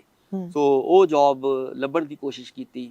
ਫੇਰ ਹੋ ਗਿਆ ਵੀ ਚਲੋ ਹੁਣ ਆਪਾਂ +2 ਕਰ ਗਏ, ਵੀ ਹੁਣ ਥੋੜਾ ਜਿਹਾ ਹੋਰ ਉੱਪਰਲੀ ਅੱਗੇ ਜੌਬ। ਫਿਰ ਮੈਂ ਇੱਕ ਤਰੀਕਾ ਲੱਭਿਆ ਕਿ ਟਾਈਪ ਕਰਨ ਦਾ, ਕਿ ਲੋਕਾਂ ਨੂੰ ਕਚਹਿਰੀਆਂ 'ਚ ਜੋ ਕੰਮ ਪੈਂਦਾ ਮਸ਼ੀਨ ਦੇ ਅੱਗੇ ਦੂਜੀ ਟਾਈਪ ਹੁੰਦੀ ਸੀ ਹੱਥਾਂ ਨਾਲ, ਹਾਂ ਬਸ ਉਹ ਸਿੱਖੀ। ਕਚਹਿਰੀਆਂ 'ਚ ਕੰਮ ਕੀਤਾ, ਲਾਇਸੈਂਸ ਬਣਾਉਂਦੇ ਸੀਗੇ ਉਦੋਂ, ਤੇ ਉਹ ਫਿਰ ਥੋੜਾ ਜਿਹਾ ਲੱਗਦਾ ਸੀ ਚਲੋ ਵਧੀਆ ਕੰਮ ਸ਼ੁਰੂ ਕਰ ਲਿਆ। ਫਿਰ ਆਰਕੈਸਟਰਾ 'ਚ ਚੰਡੀਗੜ੍ਹ ਜਦੋਂ ਮੇਰੀ ਐਡਮਿਸ਼ਨ ਹੋ ਗਈ +2 ਤੋਂ ਬਾਅਦ, ਤਾਂ ਉੱਥੇ ਆਰਕੈਸਟਰਾ 'ਚ ਕੰਮ ਮੈਨੂੰ ਕਰਨਾ ਪਿਆ। ਯਾਨੀ ਕਿ ਉਹ ਹੋਰ ਸੌਖਾ ਸੀਗਾ ਕਿ ਤੁਹਾਨੂੰ ਖਾਣਾ ਵੀ ਵਧੀਆ ਮਿਲਣਾ ਵਿਆਹ 'ਚ, ਤੇ ਉੱਥੇ ਤੁਹਾਨੂੰ ਕੰਮ ਵੀ ਕੋਈ ਨਹੀਂ, ਗਾਉਣਾ ਹੈ 2-4 ਗਾਣੇ ਤੇ ਤੁਹਾਨੂੰ 100 ਰੁਪਿਆ ਇੱਕ ਪ੍ਰੋਗਰਾਮ ਦਾ ਮਿਲ ਜਾਣਾ। ਉਹ ਹੋਰ ਸੌਖਾ ਵਧੀਆ ਲੱਗਣ ਲੱਗ ਗਿਆ। ਰਿਕਸ਼ਾ ਵੀ ਚਲਾਉਂਦੇ ਰਹੇ ਚੰਡੀਗੜ੍ਹ ਉੱਥੇ। ਫਿਰ ਹਾਂ, ਕਈ ਵਾਰੀ ਛੁੱਟੀਆਂ 'ਚ ਜਿਹੜੀ ਸਾਡੀ ਚੰਡੀਗੜ੍ਹ ਦੀ, ਕਿਉਂਕਿ ਖਰਚਾ ਜ਼ਿਆਦਾ ਸੀਗਾ, ਔਰ ਖਰਚਾ ਜ਼ਿਆਦਾ ਹੋਣ ਕਰਕੇ ਕਈ ਵਾਰੀ ਜਦੋਂ ਛੁੱਟੀਆਂ ਹੁੰਦੀਆਂ ਸੀਗੀ, ਹੋਸਟਲ ਬੰਦ ਹੋ ਜਾਣਾ, ਫਿਰ ਥੋੜੀ ਜਿਹੀ ਦਿੱਕਤ ਆਉਂਦੀ ਸੀ। ਜਿਵੇਂ ਹੁਣ ਮੰਨ ਲਓ ਗਰਮੀ ਦੀਆਂ 2 ਮਹੀਨਿਆਂ ਦੀ ਛੁੱਟੀਆਂ ਸੀਗੀਆਂ, ਤਾਂ ਉਹਨਾਂ ਦਿਨਾਂ 'ਚ ਫਿਰ ਮੈਨੂੰ ਰਿਕਸ਼ਾ ਚਲਾ ਕੇ ਫਿਰ ਕੰਮ ਚਲਾਉਣਾ ਪੈਂਦਾ ਸੀਗਾ। ਸੋ ਇਦਾਂ ਦਾ ਕੰਮ ਕਰਨਾ ਪਿਆ। ਜਿਹੜੇ ਚੰਡੀਗੜ੍ਹ ਜੋ ਤੁਸੀਂ ਰਹੇ ਆ, ਉੱਥੇ ਕਲਾ ਭਵਨ ਦੇ ਵਿੱਚ ਵੀ ਕੋਈ ਕੰਮ ਕੀਤਾ? ਕਲਾ ਭਵਨ ਦੇ ਵਿੱਚ ਮੈਂ ਜਦੋਂ ਆਹਲੂਵਾਲੀਆ ਸਾਹਿਬ NZCC ਦੇ ਡਾਇਰੈਕਟਰ ਹੁੰਦੇ ਸੀ, ਉਹਨਾਂ ਨੂੰ ਫਿਰ ਮਿਲਿਆ ਮੈਂ, ਕਿ ਉਹਨਾਂ ਨੂੰ ਦੱਸਿਆ ਵੀ ਮੈਂ ਇੱਥੇ ਪੜ੍ਹਦਾ DAV ਕਾਲਜ 'ਚ ਤੇ ਮੈਨੂੰ ਜੌਬ ਦੀ ਬੜੀ ਲੋੜ ਹੈ। ਤਾਂ ਉਹਨਾਂ ਨੇ ਕਲਾ ਭਵਨ ਦੇ ਵਿੱਚ ਐਗਜ਼ੀਬਿਸ਼ਨਸ ਲੱਗਦੀਆਂ, ਹੁਣ ਵੀ ਲੱਗਦੀਆਂ ਨੇ, ਤਾਂ ਉਹਦੇ ਵਿੱਚ ਜੋ ਸਾਈਨ ਕਰਾਉਂਦੇ ਨੇ, ਜੋ ਵਿਜ਼ਟਰ ਹੁੰਦੇ ਆ ਜੀ, ਉਹ ਫਿਰ ਉਹਨਾਂ ਨੇ ਮੈਨੂੰ ਕੰਮ ਉੱਥੇ ਦੇਤਾ ਸੀਗਾ। ਹੂੰ। ਸੋ ਉੱਥੋਂ ਮੈਂ ਡੀਏਵੀ ਬਿਲਕੁਲ ਆਮਣੇ ਸਾਹਮਣੇ, ਅਸੀਂ ਇੱਕ ਸੜਕ ਦਾ ਹੀ ਫਾਸਲਾ ਹੈ, ਜੀ। ਉੱਥੋਂ ਮੈਂ ਜਾ ਕੇ ਇਹ ਕੰਮ ਜਿਹੜਾ ਡਿਊਟੀ ਕਰਦਾ ਸੀਗਾ। ਇੱਕ ਤੁਹਾਡੀਆਂ ਯਾਦਾਂ ਬੜੀਆਂ ਨੇ, ਰਿਕਸ਼ਾ ਤੁਸੀਂ ਚਲਾਉਂਦੇ ਰਹੇ ਹੋ, ਸਵਾਰੀ ਢੋਣੀ ਹਨਾ, ਸਵਾਰੀ ਨੂੰ ਛੱਡ ਕੇ ਆਉਣਾ। ਤੁਸੀਂ ਕਿਤੇ ਮੈਂ ਤੁਹਾਡਾ ਸੁਣਿਆ ਸੀ, ਤੁਸੀਂ ਉਹਨਾਂ ਨੂੰ ਕਹਿੰਦੇ ਮੇਰੇ ਗੁਰੂ ਨੇ, ਜੋ ਕਿਤਾਬ ਰਿਲੀਜ਼ ਕੀਤੀ ਤੁਸੀਂ ਤੁਸੀਂ ਕਿਹਾ 26 ਜਾਂ ਜੌਬ ਹੀ ਕਰਨੀ, 26 ਕਹਿ ਰਹੇ ਹੋ, ਬਿਲਕੁਲ। ਤਾਂ ਕਿਤਾਬਾਂ ਵੀ ਤੁਹਾਡੀਆਂ ਬਹੁਤ ਆਈਆਂ ਨੇ। ਉਹ ਤਾਂ 12ਵੀਂ 13ਵੀਂ ਕਿਤਾਬ ਸ਼ਾਇਦ ਤੁਸੀਂ ਮੈਂ ਰਿਕਸ਼ੇ ਵਾਲਿਆਂ ਕੋਲ ਜਾ ਕੇ ਰਿਲੀਜ਼ ਕਰੀ ਸੀਗੀ। ਬਿਲਕੁਲ, ਹਾਂ, ਕਿਉਂਕਿ ਮੈਨੂੰ ਇਹ ਲੱਗਦਾ ਵੀ ਜਿਹੜਾ ਕਿਰਤੀ ਹੈ ਉਹੀ ਰੱਬ ਹੈ ਸਾਡੇ ਲਈ, ਕਿਉਂਕਿ ਉਹਨੇ ਸਾਰੀ ਦੁਨੀਆ ਉਹਨੇ ਸਾਜੀ ਹੈ ਜੀ। ਜੇ ਆਪਾਂ ਕਹੀਏ ਵੀ ਆ ਜਿਹੜਾ ਮਕਾਨ ਬਣੇ ਨੇ, ਆ ਬਿਲਡਿੰਗਾਂ ਬਣੀਆਂ ਨੇ, ਇਹਦੇ ਪਿੱਛੇ ਕੌਣ ਹੈ? ਇਹਦੇ ਪਿੱਛੇ ਕਿਰਤੀ ਹੈ। ਸੋ ਇਸ ਕਰਕੇ ਕਿਰਤ ਦੀ ਕਦਰ ਕਰਨੀ ਸਾਨੂੰ ਜ਼ਰੂਰ। ਕਿਰਤ ਤੇ ਕੁਦਰਤ, ਹਾਂ, ਕੁਦਰਤ ਦੇ ਬਹੁਤ, ਇਹ ਕਿਰਤੀ ਤੁਹਾਨੂੰ ਕੁਦਰਤ ਦੇ ਨੇੜੇ ਲੈ ਕੇ ਜਾਂਦੀ ਹੈ। ਜੇ ਜਿਹੜਾ ਬੰਦਾ ਕਿਰਤ ਤੋਂ ਟੁੱਟਿਆ ਹੋਇਆ ਉਹ ਕੁਦਰਤ ਦੇ ਨੇੜੇ ਨਹੀਂ ਹੋ ਸਕਦਾ। ਇਸੇ ਕਰਕੇ ਤੁਸੀਂ ਆ ਕੁਦਰਤ ਜਿਹੜੀ ਹੈ ਸਿਰਜੀ ਹੋਈ ਆਪਣੀ। ਬਿਲਕੁਲ, ਹਾਂ, ਕੁਦਰਤ ਦੇਖੋ, ਜੇ ਮਨੁੱਖ ਨੇ ਬਚਣਾ ਹੈ ਜੀ, ਇਹ ਮੈਂ ਨਹੀਂ ਕਹਿ ਰਿਹਾ, ਇਹ ਬਹੁਤ ਵੱਡੇ ਸਾਇੰਟਿਸਟ ਕਹਿ ਰਹੇ ਨੇ ਕਿ ਜੇ ਆਉਣ ਵਾਲਾ ਸਮਾਂ ਜਿਹੜਾ ਬਚੇਗਾ ਤਾਂ ਉਹ ਕੁਦਰਤ ਦੇ ਨੇੜੇ ਹੋ ਕੇ ਬਚੇਗਾ। ਜੇ ਅਸੀਂ ਕੁਦਰਤ ਤੋਂ ਦੂਰ ਹੋ ਜਾਾਂਗੇ ਤਾਂ ਇਹ ਧਰਤੀ ਜਿਹੜੀ ਹੈਗੀ ਰਹਿਣ ਯੋਗ ਨਹੀਂ ਬਚੇਗੀ। ਅਕਸਰ ਕਹਿੰਦੇ ਨੇ ਜੇ ਇਕੱਲੇ ਵੀ ਰਹਿ ਗਏ ਤਾਂ ਵੀ ਮਾਰੇ ਜਾਓਗੇ ਤੁਸੀਂ। ਹਾਂ, ਬਿਲਕੁਲ। ਇਹ ਇਸ ਕਰਕੇ ਤੁਸੀਂ ਇਸ ਨੂੰ ਸਿਰਜਿਆ, ਵਿੱਚ ਕਿਤਾਬਾਂ ਵੀ ਰੱਖੀਆਂ, ਲਾਇਬ੍ਰੇਰੀ ਬਣਾਈ ਹੈ। ਅਕਸਰ ਆਉਂਦੇ ਹੋ ਇਸ ਜਗ੍ਹਾ ਤੇ ਤੁਸੀਂ? ਅਕਸਰ, ਹਾਂ, ਹਰ ਰੋਜ਼ ਹੀ ਆਉਣਾ ਪੈਂਦਾ, ਕਿਉਂਕਿ ਇੱਥੇ ਮੈਂ ਮੁਰਗੇ ਵੀ ਰੱਖੇ ਨੇ, ਉਹਨਾਂ ਦੀ ਖਾਦ ਖੁਰਾਕ ਦਾ ਧਿਆਨ ਰੱਖਣਾ ਪੈਂਦਾ। ਪੌਦੇ ਵੀ ਬੱਚਿਆਂ ਵਾਂਗ, ਹੁਣ ਨਵੀਆਂ ਸਬਜ਼ੀਆਂ ਲੱਗ ਰਹੀਆਂ ਨੇ ਜੀ, ਤੇ ਉਹਨਾਂ ਨੂੰ ਵੀ ਪਾਣੀ ਤੁਸੀਂ ਦੇਖਿਆ ਹੋਏਗਾ ਕਿ ਪਾਣੀ ਦੇਣਾ ਪੈਂਦਾ। ਜਿਵੇਂ ਬੱਚੇ ਨੂੰ ਪਾਲਦੇ ਆ ਆਪਾਂ, ਉਵੇਂ ਸਬਜ਼ੀਆਂ, ਉਵੇਂ ਕੁਦਰਤ ਨੂੰ ਪਾਲਣਾ ਪੈਂਦਾ। ਸੋ ਇਸ ਕਰਕੇ ਕਿਰਤ ਤੇ ਕੁਦਰਤ ਦਾ ਬਹੁਤ ਨੇੜੇ ਦਾ ਸੰਬੰਧ ਹੈ। ਕਿਰਤ ਕੁਦਰਤ ਦੀ ਗੱਲ ਹੋਈ ਹੈ ਡਾਕਟਰ ਸਾਹਿਬ, ਬਾਬੇ ਨਾਨਕ ਦੀ ਗੱਲ ਵੀ ਹੋਈ ਹੈ। ਤੁਸੀਂ ਅੰਮ੍ਰਿਤ ਵੀ ਛਕਿਆ ਜੀ, ਗੁਰੂ ਘਰ ਮਤਲਬ ਜਾਂਦੇ ਰਹੇ, ਸਵੇਰੇ 3 ਵਜੇ ਉੱਠਣਾ, ਪਾਠ ਕਰਨਾ ਜੀ, ਤਾਂ ਅੰਮ੍ਰਿਤ ਛੱਡ ਦਿੱਤਾ, ਅੱਜ ਤੁਸੀਂ ਕਲੀਨ ਸ਼ੇਪ ਹੋ। ਉਸ ਗੱਲ ਨੂੰ, ਉਸ ਸਮੇਂ ਨੂੰ ਤੇ ਅੱਜ ਦੇ ਸਮੇਂ ਨੂੰ, ਇੱਕ ਜਿਹੜਾ ਸਮਾਜ ਦੇ ਵਿੱਚ ਇਹ ਬਣਾ ਦਿੱਤਾ ਗਿਆ ਵੀ ਸਿੱਖ ਤਾਂ ਜਿਹੜਾ ਰੂਪ ਆ ਵੀ ਉਹਦੇ ਦਾੜੀ ਹੋਣੀ ਚਾਹੀਦੀ ਹੈ, ਉਹਦਾ ਪਹਿਰਾਵਾ ਹੋਣਾ ਚਾਹੀਦਾ, ਤੁਸੀਂ ਉਸ ਨੂੰ ਕਿਵੇਂ ਦੇਖਦੇ ਹੋ? ਮੈਂ ਇਹੀ ਦੇਖ ਰਿਹਾ, ਜਿਵੇਂ ਤੁਸੀਂ ਕਹਿ ਰਹੇ ਹੋ ਕਿ ਸਾਨੂੰ ਜਿਹੜੀ ਦਿੱਖ ਹੈ ਨਾ, ਉਹਦੀ ਬਜਾਏ ਜਿਹੜਾ ਅੰਮ੍ਰਿਤ ਦਾ ਜਿਹੜੀ ਤਾਕਤ ਹੈ, ਅੰਦਰਲੀ ਤਾਕਤ ਹੈ, ਉਹਦੀ ਵਿਚਾਰਧਾਰਕ ਤਾਕਤ ਹੈ ਜੀ, ਉਹ ਜ਼ਿਆਦਾ ਇੰਪੋਰਟੈਂਟ ਹੋਣੀ ਚਾਹੀਦੀ ਹੈ ਸਾਡੇ ਲਈ।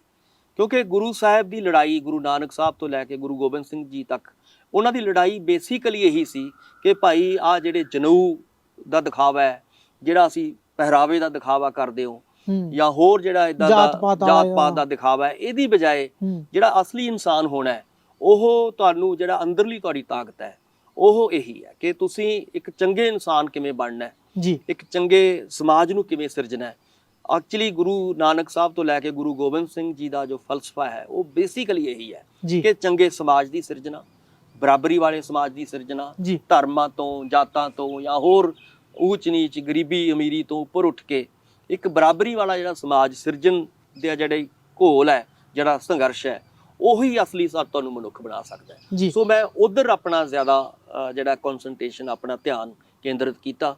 ਹਾਂ, ਪਰ ਉਹ ਵੀ, ਕਿਉਂਕਿ ਉਹ ਵੀ ਦੌਰ ਸੀਗਾ, ਉਹ ਵੀ ਬਹੁਤ ਵਧੀਆ ਦੌਰ ਸੀਗਾ ਜਦੋਂ ਮੈਂ ਅੰਮ੍ਰਿਤ ਛਕਿਆ, ਔਰ ਉਦੋਂ ਮੈਨੂੰ ਚੰਗਾ ਲੱਗਦਾ ਸੀਗਾ। ਉਹ ਮੇਰਾ ਇੱਕ ਸ਼ੁਰੂਆਤੀ ਦੌਰ ਸੀਗਾ।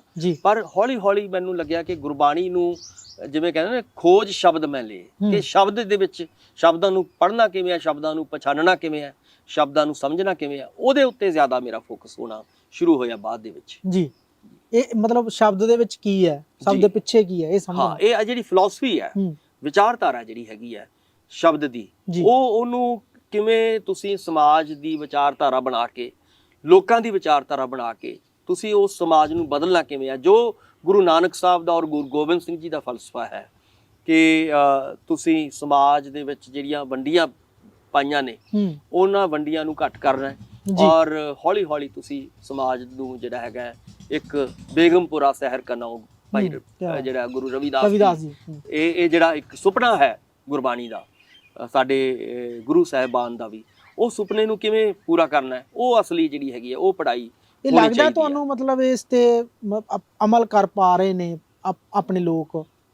ਦੇਖੋ, ਇਹ ਕਦੇ ਵੀ ਨਹੀਂ ਹੁੰਦਾ ਇਤਿਹਾਸ ਜਦੋਂ ਤੁਸੀਂ ਦੇਖਦੇ ਹੋ ਤਾਂ ਇਹ ਆਏ ਨਹੀਂ ਹੁੰਦਾ ਕਿ ਆਪਾਂ ਇਹਨੂੰ ਕੋਈ ਫਾਰਮੂਲਾ ਬਣਾ ਕੇ ਅਮਲ ਕਰ ਲਾਂਗੇ, ਇਦਾਂ ਘੋਲ ਕੇ ਪਿਆ। ਇਹ ਸਮਾਂ ਹੁੰਦਾ ਹੈ, ਇੱਕ ਟਾਈਮ ਆਉਂਦਾ ਹੈ ਜਦੋਂ ਇਹ ਸਾਰੀਆਂ ਚੀਜ਼ਾਂ ਚੱਲਦੀਆਂ ਨੇ, ਜੀ ਔਰ ਇੱਕ ਸਮਾਂ ਹੁੰਦਾ ਜਦੋਂ ਉਹ ਸਾਰੀ ਚੀਜ਼ ਹੌਲੀ ਹੌਲੀ ਜਿਵੇਂ ਕਿ ਨਾ ਉਬਲਦੀ ਹੈ, ਪਹਿਲਾਂ ਆਪਾਂ ਅੱਗ ਸੇਕ ਤੇ ਚੱਲਦਾ ਹੈ ਉਹ ਸਾਰਾ ਸਿਸਟਮ, ਹੌਲੀ ਹੌਲੀ ਇੱਕ ਸਮਾਂ ਐਸਾ ਆਉਂਦਾ ਜਦੋਂ ਉਬਲ ਜਾਂਦੀ ਹੈ ਔਰ ਤਬਦੀਲੀ ਵਾਪਰ ਜਾਂਦੀ ਹੈ। ਜਿਵੇਂ ਗੁਰੂ ਨਾਨਕ ਸਾਹਿਬ ਨੇ ਇੱਕ ਵੱਡਾ ਜਿਹੜਾ ਹੈਗਾ ਕ੍ਰਾਂਤੀ ਦਾ ਜਿਹੜਾ ਦੌਰ ਸ਼ੁਰੂ ਕੀਤਾ, ਔਰ ਹੋਇਆ ਕਦੋਂ, ਬਾਅਦ 250 ਸਾਲ ਬਾਅਦ ਗੁਰੂ ਗੋਬਿੰਦ ਸਿੰਘ ਜੀ ਤੱਕ ਪਹੁੰਚਦੇ ਆ। ਉਹ ਸਮਾਂ 1699 ਦਾ ਜਦੋਂ ਪ੍ਰੈਕਟਿਸ ਚੱਲਦੀ ਰਹੀ, ਪਰ ਉਹਨੂੰ ਤਬਦੀਲੀ ਕਦੋਂ ਆਈ, ਜਦੋਂ 1699 ਗੁਰੂ ਗੋਬਿੰਦ ਸਿੰਘ ਜੀ ਤੋਂ ਬਾਅਦ। ਸੋ ਇਹ ਚੀਜ਼ਾਂ ਇਦਾਂ ਹੀ, ਇਤਿਹਾਸ ਇਦਾਂ ਹੀ ਚੱਲਦਾ ਹੈ, ਸਿਸਟਮ ਸਾਡਾ ਇਦਾਂ ਹੀ ਚੱਲਦਾ ਹੈ। ਚੀਜ਼ਾਂ ਇਹਦਾ ਮਤਲਬ ਇਹ ਨਹੀਂ ਕਿ ਅਸੀਂ ਇਹ ਸੋਚ ਕੇ ਕਿ ਇਹ ਤਾਂ ਤਬਦੀਲੀ ਤਾਂ ਆਉਣੀ ਨਹੀਂ ਹੈ ਤੇ ਅਸੀਂ ਸੋਚਣਾ ਹੀ ਬੰਦ ਕਰ ਦਈਏ, ਸੰਘਰਸ਼ ਹੀ ਬੰਦ ਕਰ ਦਈਏ। ਇਹ ਕਦੇ ਵੀ ਸਾਨੂੰ ਸੰਘਰਸ਼ ਜਾਰੀ ਰੱਖਣਾ ਪਏਗਾ। ਜੇ ਇਹੀ ਗੱਲ ਸ਼ਹੀਦ ਆਜ਼ਮ ਭਗਤ ਸਿੰਘ ਸੋਚ ਲਾਂਦੇ ਕਿ ਮੇਰੇ ਇਕੱਲੇ ਦੇ ਮਰਨ ਨਾਲ ਜਾਂ ਸਾਡੇ ਤਿੰਨਾਂ ਦੇ ਮਰਨ ਨਾਲ ਕਿਹੜਾ ਕੋਈ ਕ੍ਰਾਂਤੀ ਆ ਜਾਏਗੀ, ਇਹ ਉਹਨਾਂ ਨੇ ਸੋਚਿਆ ਔਰ ਹੌਲੀ ਹੌਲੀ ਇਹ ਦੇਸ਼ ਆਜ਼ਾਦ ਵੀ ਹੋਇਆ। ਔਰ ਉਸ ਤੋਂ ਬਾਅਦ ਵੀ ਅੱਜ ਵੀ ਆਪਾਂ ਸ਼ਹੀਦ ਆਜ਼ਮ ਭਗਤ ਸਿੰਘ ਤੇ ਉਹਨਾਂ ਦੇ ਸਾਥੀਆਂ ਨੂੰ ਯਾਦ ਕਰਦੇ ਹਾਂ। ਸੋ ਇਸ ਕਰਕੇ ਮੇਰਾ ਕਹਿਣ ਦਾ ਮਤਲਬ ਹੈ ਕਿ ਸੰਘਰਸ਼ ਜਿਹੜਾ ਹੈਗਾ ਉਹ ਇੰਪੋਰਟੈਂਟ ਹੈ। ਉਹਦੇ ਤੋਂ ਬਾਅਦ ਉਹਦੇ ਨੂੰ ਫਲ ਕਿਵੇਂ ਲੱਗਦਾ ਹੈ, ਕਦੋਂ ਲੱਗਦਾ ਹੈ, ਉਹ ਇੱਕ ਬਾਅਦ ਦੀਆਂ ਗੱਲਾਂ ਨੇ। ਇਸ ਚੀਜ਼ ਚੋਂ ਕਿਵੇਂ ਨਿਕਲਣਗੇ ਪੰਜਾਬ ਦੇ ਲੋਕ, ਜਾਂ ਆਪਾਂ ਦੇਸ਼ ਦੀ ਗੱਲ ਕਰੀਏ, ਇਹ ਚੀਜ਼ ਨੂੰ ਬਣਾ ਕੇ, ਜਿਵੇਂ ਸ਼ਹੀਦ ਆਜ਼ਮ ਭਗਤ ਸਿੰਘ ਉਹਨਾਂ ਦੀ ਗੱਲ ਹੋਈ ਹੈ, ਸ਼ਹੀਦ ਆਜ਼ਮ ਭਗਤ ਸਿੰਘ ਨੂੰ ਪਿਛਲੇ ਸਮੇਂ ਦੇ ਵਿੱਚ ਬਹੁਤੇ ਕਹਿੰਦੇ ਨਹੀਂ ਜੀ ਅਸੀਂ ਤਾਂ ਇਹਨੂੰ ਮੰਨਦੇ ਨਹੀਂ, ਸ਼ਹੀਦੀ ਨਹੀਂ ਮੰਨਦੇਗੇ।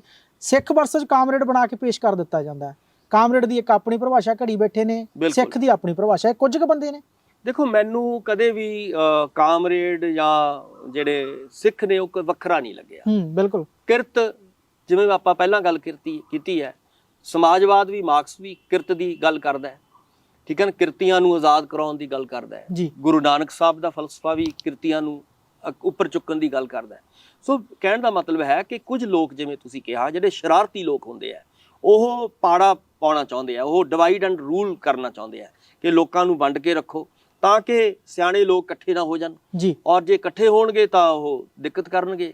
ਸੋ ਇਸ ਕਰਕੇ ਕੁਝ ਲੋਕ ਜਿਹੜੇ ਨੇ ਉਹ ਸ਼ਰਾਰਤੀ ਮਤਲਬ ਹੋਣ ਕਰਕੇ ਉਹ ਆਪਸ ਦੇ ਵਿੱਚ ਵੰਡੀਆਂ ਪਾਉਂਦੇ ਆ ਔਰ ਵੰਡ ਕੇ ਲੋਕਾਂ ਨੂੰ ਜਿਹੜਾ ਹੈਗਾ ਸਮਾਜ ਦਾ ਨੁਕਸਾਨ ਕਰਨ ਦੀ ਕੋਸ਼ਿਸ਼ ਕਰਦੇ ਆ, ਜਦੋਂ ਕਿ ਸਿੱਖੀ ਤੇ ਮਾਰਕਸਵਾਦ ਦਾ ਬਹੁਤ ਨੇੜੇ ਦਾ ਸੰਬੰਧ ਹੈ। ਔਰ ਜੇ ਨਾਲ ਇਕੱਠੀਆਂ ਚੱਲਣਗੀਆਂ ਤਾਂ ਲਾਜ਼ਮੀ ਤੌਰ ਤੇ ਸੁਸਾਇਟੀ ਅੱਗੇ ਵੱਧ ਸਕਦੀ ਹੈ, ਸਮਾਜ ਜਿਹੜਾ ਹੈਗਾ ਬਹੁਤ ਅੱਗੇ ਜਾ ਸਕਦਾ ਹੈ। ਸੋ ਇਸ ਕਰਕੇ ਸਿੱਖੀ, ਕਿਉਂਕਿ ਇਨਕਲਾਬੀ ਧਰਮ ਹੈ, ਗੁਰੂ ਗੋਬਿੰਦ ਸਿੰਘ ਜੀ, ਜਿਵੇਂ ਆਪਾਂ ਪਹਿਲਾਂ ਗੱਲ ਕਰ ਰਹੇ ਹਾਂ ਕਿ ਉਹਨਾਂ ਨੇ ਤਾਂ ਸਾਰਾ ਸਰਬੰਸ ਵਾਰਿਆ। ਸੋ ਇਸ ਕਰਕੇ ਏਡਾ ਵੱਡਾ ਜਿਹੜਾ ਸਾਡਾ ਇਤਿਹਾਸ ਹੈ, ਕੁਰਬਾਨੀਆਂ ਵਾਲਾ ਇਤਿਹਾਸ ਹੈ, ਉਹਨੂੰ ਇਗਨੋਰ ਕੀਤੇ ਬਿਨਾਂ ਅਸੀਂ ਨਾ ਮਾਰਕਸਵਾਦ ਨੂੰ ਸਮਝ ਸਕਦੇ ਹਾਂ, ਨਾ ਮਾਰਕਸਵਾਦ ਨੂੰ ਇਗਨੋਰ ਕੀਤੇ ਬਿਨਾਂ ਅੱਜ ਦਾ ਜਿਹੜਾ ਸਿਸਟਮ ਹੈ, ਜਿਹੜਾ ਸਰਮਾਏਦਾਰੀ ਪ੍ਰਬੰਧ ਹੈ, ਉਹਨੂੰ ਸਮਝ ਸਕਦੇ ਹਾਂ। ਸੋ ਦੋਨਾਂ ਨੂੰ ਸਮਝ ਕੇ ਹੀ ਪੰਜਾਬ ਦਾ ਭਲਾ ਹੈ ਉਹਦੇ 'ਚ। ਮਤਲਬ ਦੇਖਣਾ ਤੁਹਾਨੂੰ ਇੱਥੋਂ ਦੇ ਸੰਦਰਭ 'ਚ ਪੈਣਾ ਹੈਗਾ, ਇੱਥੋਂ ਪੰਜਾਬ ਦੇ। ਜੇ ਮੈਂ ਹੁਣ ਆ ਮਿੱਟੀ ਹੈ, ਇਸ ਮਿੱਟੀ ਦੇ ਵਿੱਚ ਕੋਈ ਮੈਂ ਫਲਦਾਰ ਬੂਟਾ ਲਾਉਣਾ ਚਾਹੁੰਦਾ, ਜਿੰਨੀ ਦੇਰ ਇਸ ਮਿੱਟੀ ਨੂੰ ਅਸੀਂ ਜਾੜਾਂਗੇ ਨਹੀਂ, ਉਨੀ ਦੇਰ ਅਸੀਂ ਮੰਨ ਲਓ ਇੱਥੇ ਮੈਂ ਕਹਾਂ ਕਿ ਇੱਥੇ ਕੋਈ ਹੋਰ ਜਿਹੜਾ ਆਪਣਾ ਰੇਗਿਸਤਾਨ ਦੇ ਵਿੱਚ ਕੋਈ ਚੀਜ਼ ਹੁੰਦੀ ਹੈ, ਉਹ ਮੈਂ ਇੱਥੇ ਨਹੀਂ ਲੱਗੂਗਾ। ਰੇਗਿਸਤਾਨ ਵਾਲੀ ਜਿਹੜੀ ਚੀਜ਼ ਹੈ ਉਹ ਇੱਥੇ ਨਹੀਂ ਲੱਗੂਗੀ।